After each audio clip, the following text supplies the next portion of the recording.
My name is Sarah, I'm 36 years old, and last year my husband did something I never thought he was capable of. He locked me out of our own house, in the pouring rain, just to teach me a lesson. I thought I knew the man I married, but that night changed everything. Where are you watching from? Tell me in the comments, and don't forget to subscribe for more stories about family drama, betrayal, and emotional courage. The rain had already been pounding for hours when everything unraveled. Our house sat at the end of a quiet street, surrounded by oak trees that seemed to groan with the wind. I remember the sound of branches snapping, the driveway slick like black glass, and my own heartbeat louder than the storm itself. It started with an argument in the kitchen. Nothing earth-shattering, just one of those petty disagreements about chores. He claimed I forgot to pay a bill, though I knew I had. His voice, sharp and cutting, grew louder, while mine shook as I tried to defend myself. Normally, I'd back down to keep the peace, but that night, maybe because of the storm, I couldn't swallow my words. "Why do you always treat me like a child?" I asked. My voice cracked, but I stood firm. He stared at me, cold and unblinking. "Because you act like one, Sarah." That sentence landed heavier than thunder. I felt my cheeks burn with anger, but also shame. Before I could respond, he grabbed the kitchen door and yanked it open.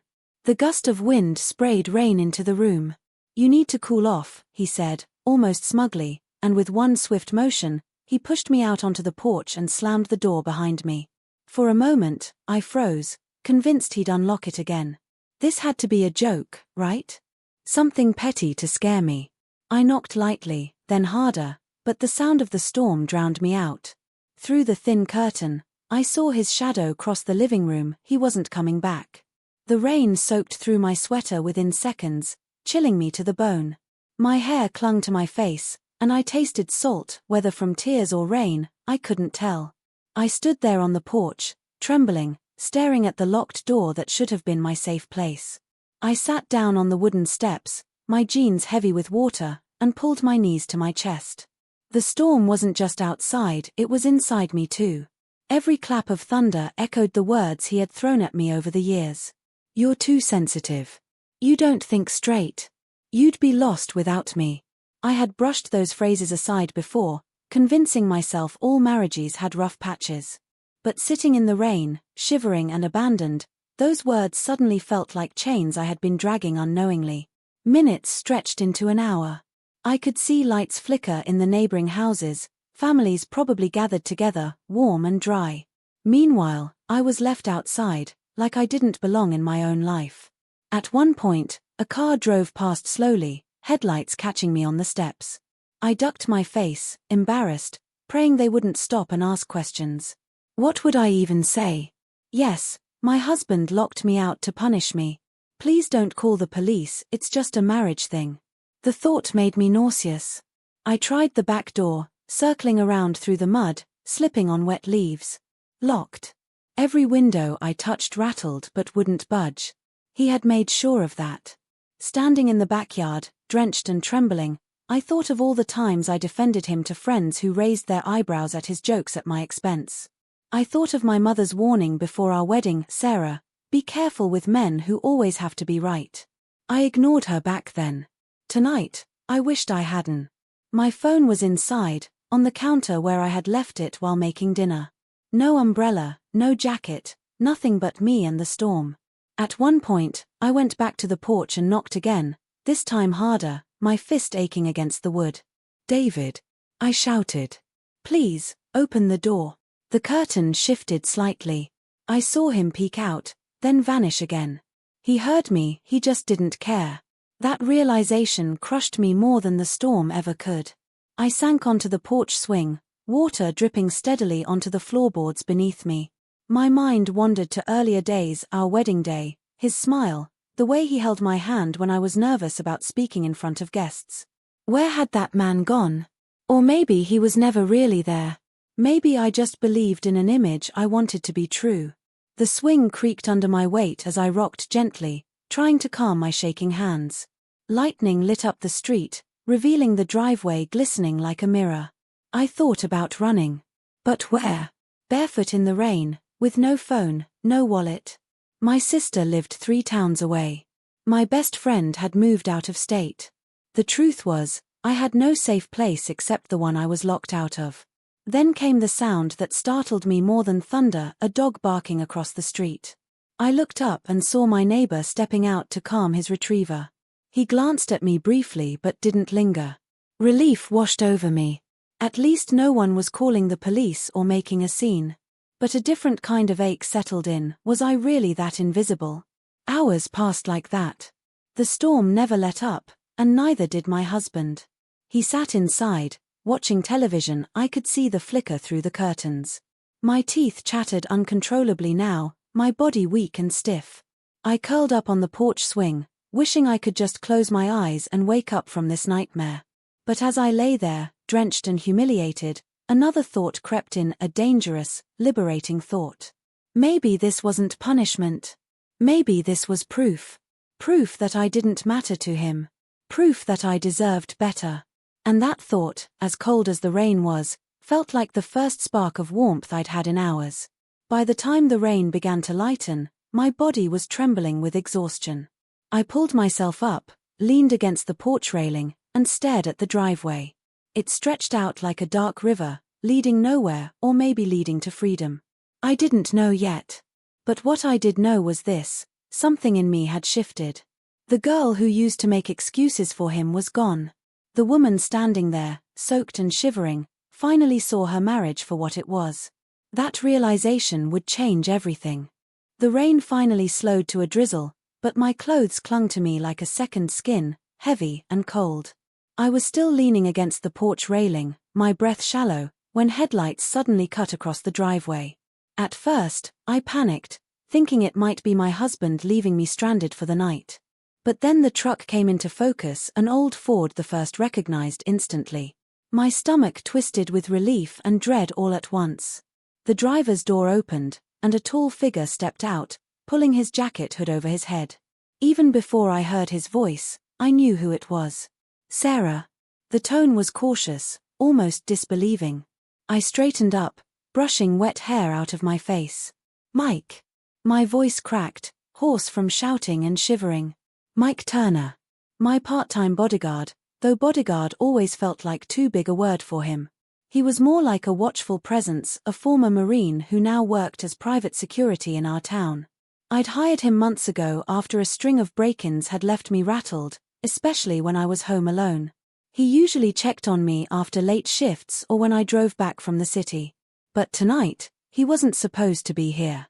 He jogged across the driveway, water splashing under his boots, and stopped at the bottom of the porch steps. His eyes searched my face, narrowing with concern. "What the heck are you doing out here in the rain?" I opened my mouth, but no words came out. Embarrassment swelled inside me, stronger than the cold. I wrapped my arms tighter around myself, wishing I could disappear. Mike stepped closer, lowering his voice. "You're soaked through. Sarah, did he lock you out?" The question made my chest tighten. I didn't answer, but I didn't need to. The way I glanced at the door behind me gave it away. He exhaled sharply, running a hand over his face. Unbelievable.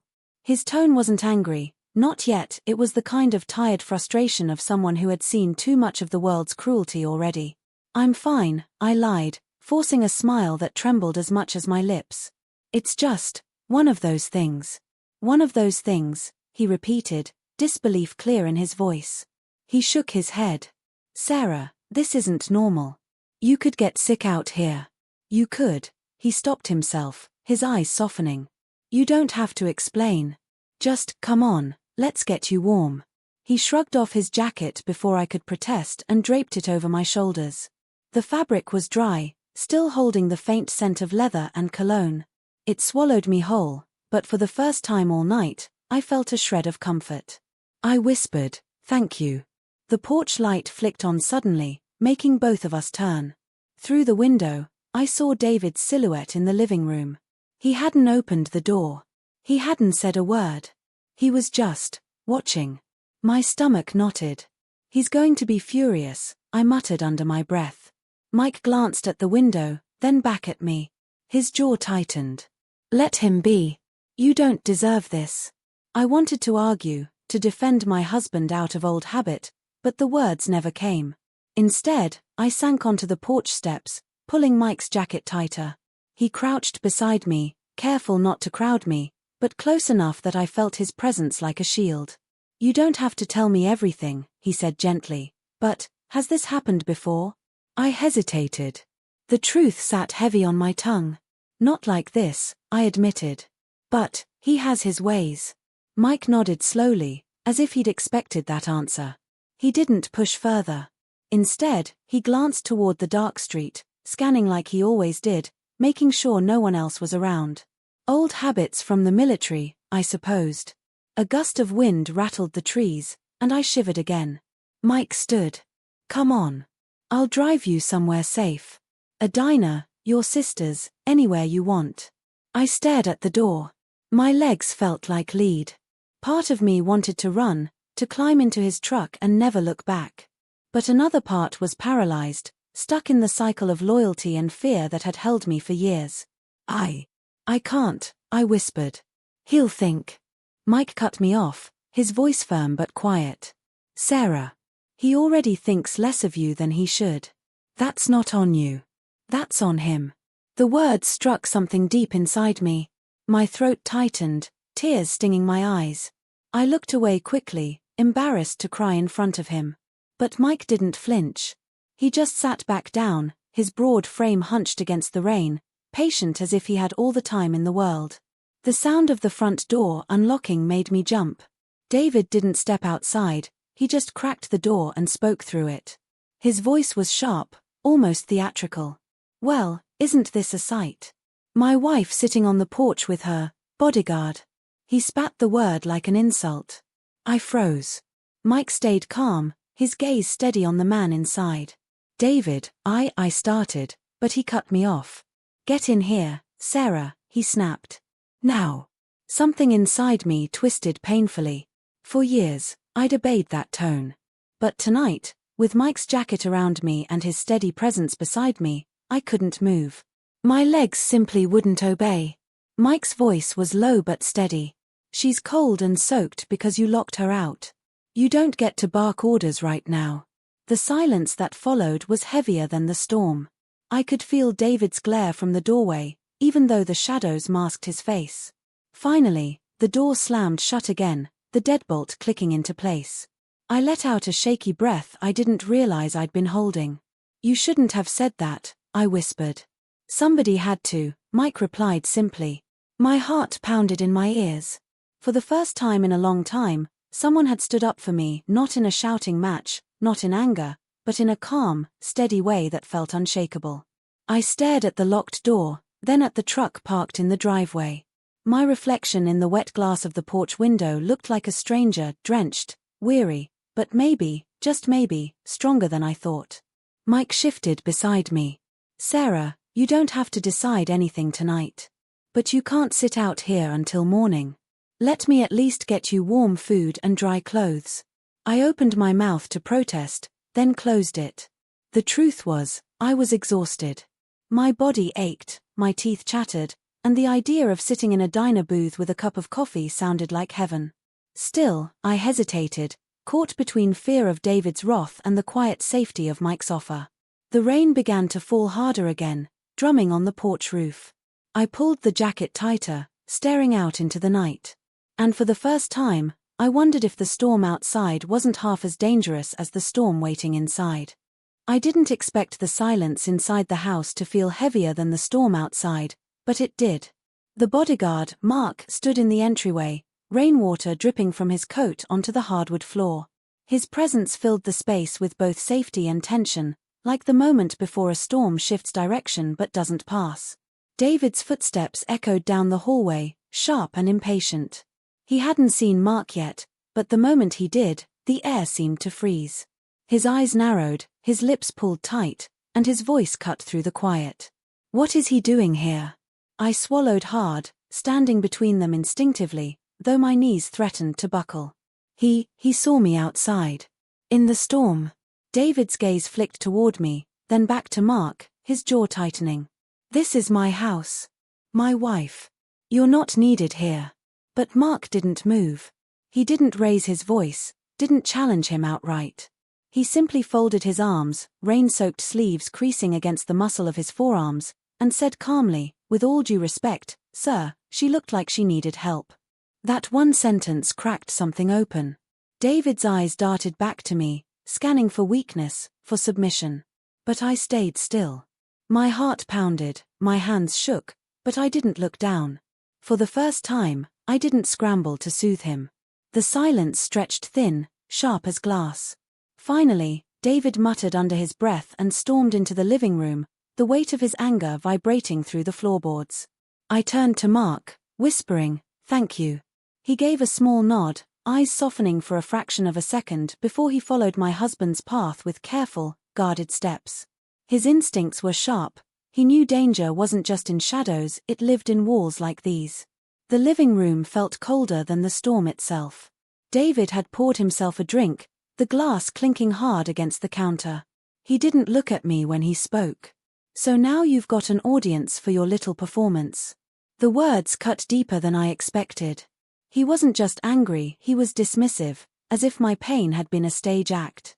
I wanted to defend myself, to scream, to make him see me. But Mark's presence kept me steady. "This isn't a performance," I said quietly.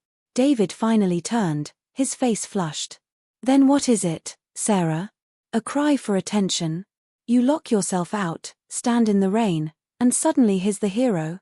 Mark shifted his weight but didn't speak. His silence was more powerful than any argument.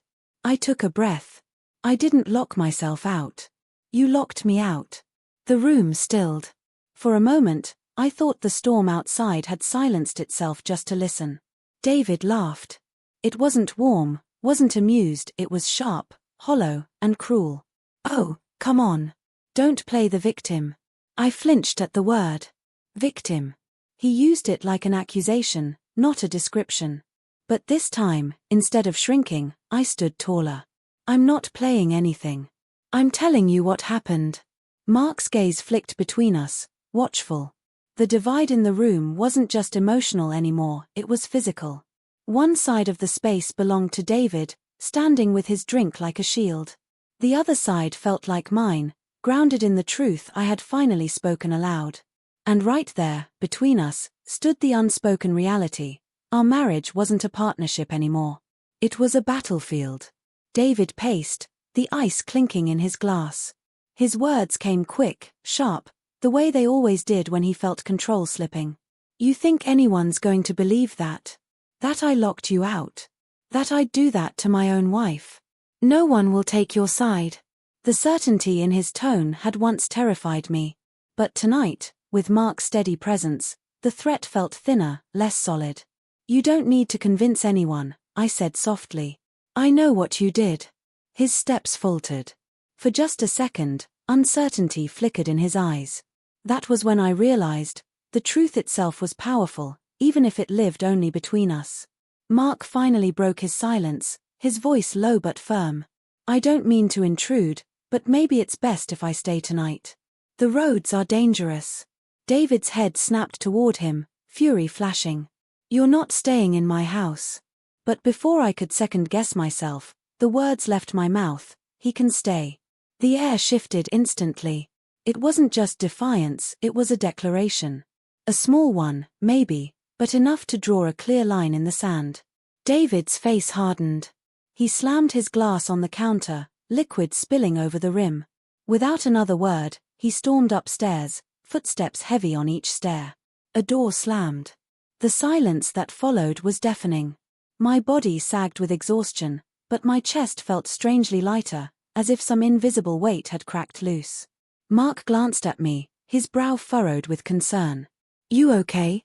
I nodded, though my voice wavered when I answered. "I think so." We stood in the quiet for a long time, the storm outside rattling the windows.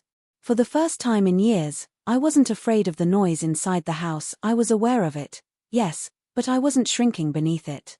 Later, when I sat on the couch, Mark took the armchair across from me. His presence wasn't intrusive, it was steadying. He didn't ask questions I wasn't ready to answer. He didn't push. He just sat, alert but calm, as though guarding more than just the house. And I realized something important. This was the first night in a long time I didn't feel completely alone. The house was divided, walls of anger, of fear, of silence, but within those cracks, something new had begun to grow. A sliver of courage. A whisper of defiance. And maybe, just maybe, the first step toward freedom. The silence in the room felt heavier than the storm outside. My hands trembled as I reached for the edge of the dresser, steadying myself. The glow of a single lamp painted the bedroom in uneven shadows, making even familiar shapes look strange, distorted. I lifted my eyes toward the mirror above the dresser. For a long time, I avoided mirrors when David was near. He had a way of planting doubts, of twisting small flaws into ugly truths, until I couldn't bear to look at myself. But now, standing alone, I couldn't resist. My reflection startled me. The woman staring back wasn't the version of myself I remembered. Her hair hung in damp, tangled strands, her skin pale, lips slightly blue from the cold. But it wasn't just exhaustion written across her face, it was something deeper. A fragility, yes, but also a flicker of defiance I didn't recognize until that moment. I leaned closer, pressing my palms against the wood. My breath fogged the glass. "Who are you?" I whispered, almost afraid of the answer. The woman in the mirror looked like me, but different, like someone who had been waiting patiently for me to finally notice her. Behind me, the bedroom door creaked faintly, and I spun around. No one was there. The old house made noises at night, but every creak now felt like an accusation. I turned back to the mirror and forced myself to keep looking. Memories rose unbidden, every harsh word, every dismissive glance, every moment I'd been silenced. I saw them playing out behind my reflection, like faint ghosts hovering in the glass. And with each one, the flicker of defiance grew stronger, as if my own spirit was demanding to be acknowledged. For the first time, instead of shrinking under the weight of shame, I let the images wash over me. I didn't turn away. I sat on the edge of the bed, my wet clothes leaving faint marks on the quilt. My fingers traced the stitching absent-mindedly, but my gaze kept drifting back to the mirror. It was almost magnetic now, pulling me toward something I wasn't sure I was ready to face. And then, almost without thinking, I spoke out loud. "I'm not invisible." The sound startled me. My voice sounded firmer than I expected, though my chest still tightened around the words. A small laugh slipped out of me, half disbelief, half relief. I tried again, louder this time. "I'm not invisible." The reflection didn't argue. It didn't mock. It just stayed, steady and unshaken, until my own words started to feel real. The bedroom air was still cold, but a different kind of warmth began to spread through me, fragile but undeniable. My thoughts tumbled, unsteady but gaining momentum. What if the problem wasn't me? What if the stories David spun about me being too sensitive, too dramatic, too ungrateful were just that, stories? The mirror didn't hold answers, but it reflected something I hadn't seen in a long time, possibility. A sudden knock on the wall jolted me back. Not at the door, on the wall. 3 sharp raps, deliberate, coming from the other side. I froze, my heart hammering. The wall separated our bedroom from David's study. He rarely let me inside, it was his private space, always locked when he wasn't there. I never questioned what he kept in there, mostly paperwork, he claimed, but the sound of his knuckles against the wall now sent a chill racing through me. "Sarah," his voice called faintly, muffled but stern. "Come here." My eyes flicked back to the mirror. My reflection's eyes seemed wider, warning me. For the first time, I didn't move immediately. "Sarah." The second call was sharper. My throat tightened. I wanted to obey out of instinct, but my body stayed rooted. The reflection in the mirror looked almost braver than I felt, like it was holding me in place. Finally, I whispered to it, "I don't want to go." The knock came again, harder this time. I closed my eyes, steadied my breath, and opened them to the mirror once more. "Not tonight," I said softly, but with enough conviction that even I was surprised. For a long moment, there was silence. Then, footsteps retreated from the other side of the wall. A door slammed. I exhaled shakily, almost laughing with relief, though my whole body trembled. I stayed there, staring at the mirror, as if waiting for the glass to crack or the image to vanish. But nothing changed. She, the woman inside it, the one who looked like me, remained. And then something strange happened. I lifted my hand to the glass. Slowly, almost ritualistically, I pressed my fingertips against it. The cold surface met my skin, unyielding, but in my mind it felt like touching someone else's hand, someone who understood, someone who wouldn't let go. Tears slid down my cheeks, quiet but unstoppable. "I see you," I whispered. "I finally see you." The house groaned again, wind rattling the shutters, but the sound no longer drowned me. For the first time in a long time, I wasn't just surviving the storm, I was listening to myself. I stood taller, rolling my shoulders back, testing the strength that had been buried for years. My reflection mirrored me, matching every breath, every hesitant movement. For a fleeting moment, I imagined what it would be like if the woman in the mirror could step out, if she could live the life I had been too afraid to claim. But maybe, just maybe, she already had. I pulled open the dresser drawer and found a dry sweater. Changing out of the damp clothes felt symbolic, like shedding a skin I no longer wanted. When I glanced back at the mirror, I didn't see a ghost of myself anymore. I saw someone real. The sweater clung warm against me, and I smoothed the fabric with steady hands. I caught my reflection's eye and smiled, small but genuine. "I'm still here," I said. The words filled the room, and this time, there was no echo of doubt. Later, I switched off the lamp, letting the mirror fade into shadow. But even in darkness, I carried its truth with me. It wasn't just a piece of glass anymore, it was a witness, a silent confidant, a reminder that I couldn't keep pretending I was powerless. As I slid beneath the quilt, the storm outside still raged, but inside me, something had shifted. For the first time in years, I didn't dread tomorrow. I closed my eyes, and for once, sleep didn't feel like an escape. It felt like a beginning. The house was still when I finally heard the creak of the upstairs floorboards. My heart tightened in my chest. I knew those footsteps too well, the uneven rhythm, the impatient pace. David was coming down. I straightened on the couch, my hands trembling against my knees. Mark, seated across from me in the armchair, shifted slightly but didn't rise. He was giving me space, though I could feel the quiet strength radiating from him like a shield I didn't have to ask for. David entered the living room without looking at me at first. His hair was messy, his shirt half untucked, as though he'd been pacing in circles upstairs. A half-empty glass dangled from his hand, and his eyes, red-rimmed but sharp, fixed on me like a spotlight. "Sarah," he said finally, his voice low, almost too calm. "We need to talk. Alone." Mark's posture stiffened, but I raised a hand before he could intervene. "It's okay," I whispered. "I can handle this." He studied me for a beat, then gave a slight nod. Still, he didn't leave the room. He knew what I knew, safety wasn't guaranteed, not even in quiet tones. David set his glass down harder than necessary, liquid sloshing onto the table. He leaned forward, elbows on his knees, and stared at me like I was a puzzle he couldn't solve. "You embarrassed me tonight," he began. "Dragging him into our marriage. Making me look like some kind of monster." My throat tightened, but I didn't look away. "You didn't need my help to look that way. You did that yourself." His jaw clenched. "So that's how it's going to be now? You against me?" It wasn't the first time he'd framed things this way, like love was a war, like marriage was a scoreboard. But tonight, the words didn't trap me. They clarified something instead. "I'm not against you, David," I said softly. "I'm just finally standing for myself." The storm outside had softened to a steady drizzle, but its rhythm against the windows reminded me of standing alone in the rain. Cold. Abandoned. That moment had burned itself into my memory, and no amount of his smooth words could erase it. He leaned closer, his eyes narrowing. "And you think he's the answer?"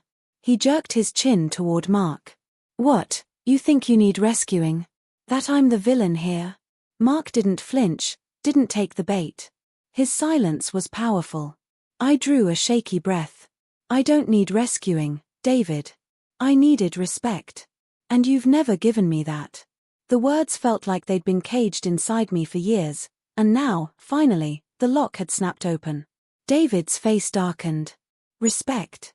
You think leaving you out there was disrespect? I was trying to teach you a lesson. You're always so dramatic, always needing to make a scene. I thought maybe some fresh air would cool you down. A bitter laugh escaped my lips before I could stop it. Fresh air. That was your excuse. You left me shivering in the storm like I was nothing. For the first time, he faltered. His mouth opened, then shut again. He looked at me as if he didn't recognize me, like the woman standing her ground wasn't the wife he thought he controlled. I don't want to fight, he said finally, his tone shifting, softening. He reached for my hand, but I pulled it back before his fingers could touch. The distance between us was more than physical.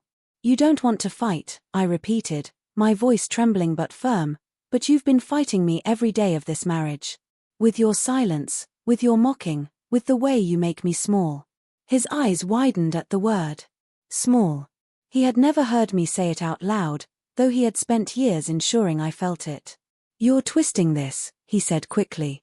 You're letting him get in your head. He's filling you with lies. Mark finally spoke, his tone calm but steady. I didn't say a word that wasn't true. David whipped his head toward him, fury flashing, but I interrupted before it could erupt. No, David. Stop blaming him. This is between us. And the truth is, you don't get to shrink me anymore. The storm outside had nearly ended now. A pale glow of dawn pressed faintly against the horizon. The night was breaking, and with it, something inside me. David stared at me, his voice cracking for the first time. So what now? You just walk away?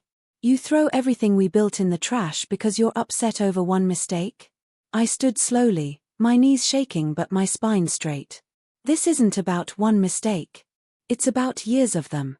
Years of pretending they didn't matter. Years of me trying to fix something you never cared to hold together. He reached for me again, more desperate this time. Sarah, please. Don't do this. We can work it out.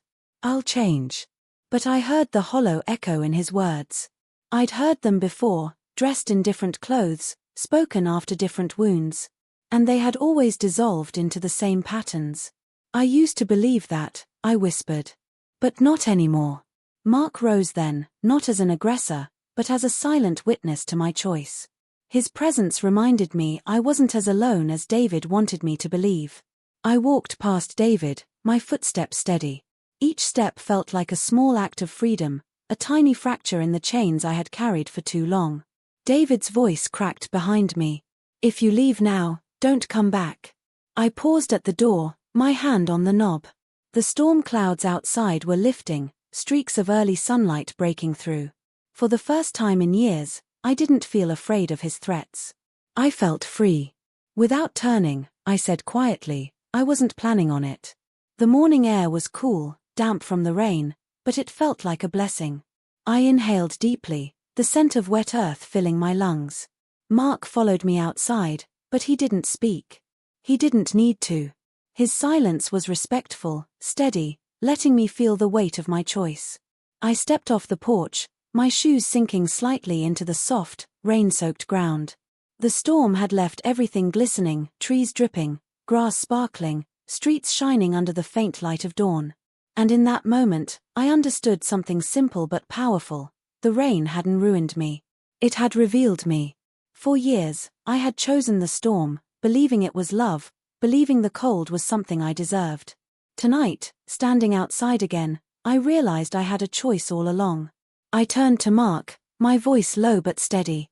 Thank you for being here. He gave a small nod. You did the hard part, Sarah. And he was right. For once, I wasn't waiting to be saved. I had saved myself.